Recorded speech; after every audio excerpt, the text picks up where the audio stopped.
Freedom and responsibility are capacities that we really are nurturing in the children as they're developing, especially in the elementary years. But to really understand freedom and responsibility, we need to have a clear definition of them and know what we're talking about when we talk about these concepts. One important thing to keep in mind is that Montessori makes a distinction between freedom and liberty.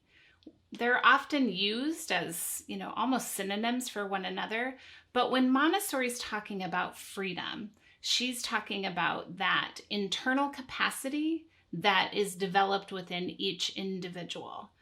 When she talks about liberty, she's talking about the external conditions that allow for freedom to develop. That's something external to the child, whereas freedom is internal. So this distinction is really important as we consider how we support children in their self-construction. Freedom is that capacity a child has to exercise their will, to take an action, and do it, whereas the liberty are those external conditions. That's more of what we have control over, is the child's liberty, whereas the freedom is the child's own internal capacity. So freedom is the opportunity for an individual to act on their will, make a decision and act it out. And liberty is the external conditions that allow freedom to be enacted. Montessori talks about how we need to offer the children perfect liberty. Now, perfect liberty doesn't mean that children simply get to do whatever they wish. What we need to keep in mind when we think about this idea of perfect liberty is we need to consider that this is the absolute liberty that is developmentally appropriate for a child at this moment in their lives, so that we're making sure that we're not bounding their liberty capriciously or arbitrarily.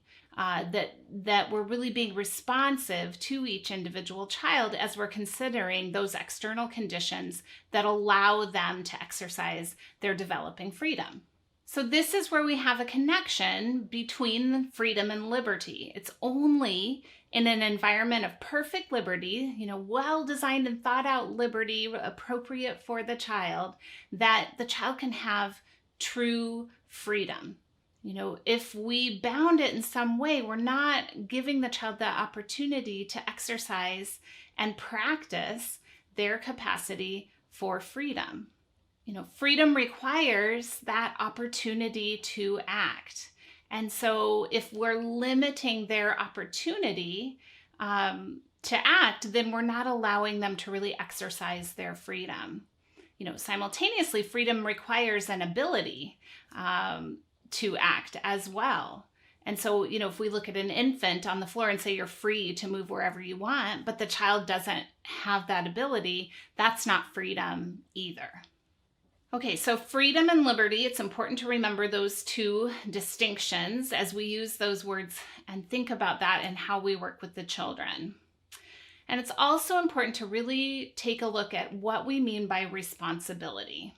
At its very basic, the definition of responsibility is the ability to respond.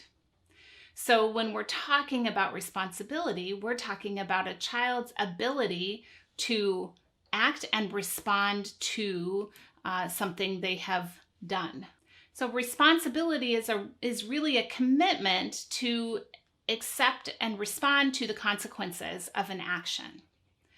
And so responsibility requires a certain amount of experience and consciousness.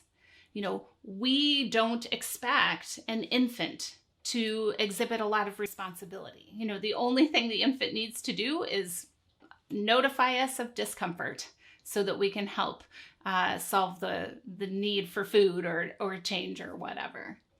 Responsibility can only emerge after a child has had a lot of experience with the world and knows how, can think through consequences of an action and recognize their own accountability for that.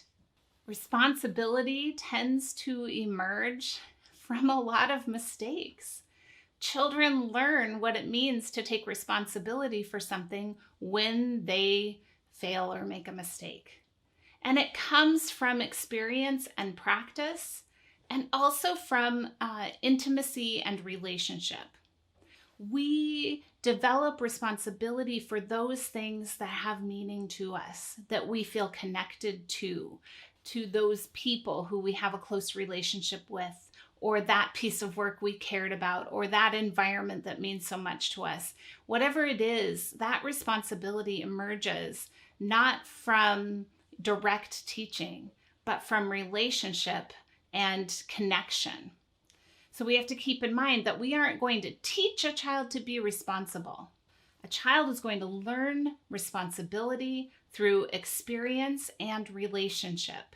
And that's a critical piece of how we implement freedom and responsibility and support children in developing those capacities in a Montessori elementary classroom.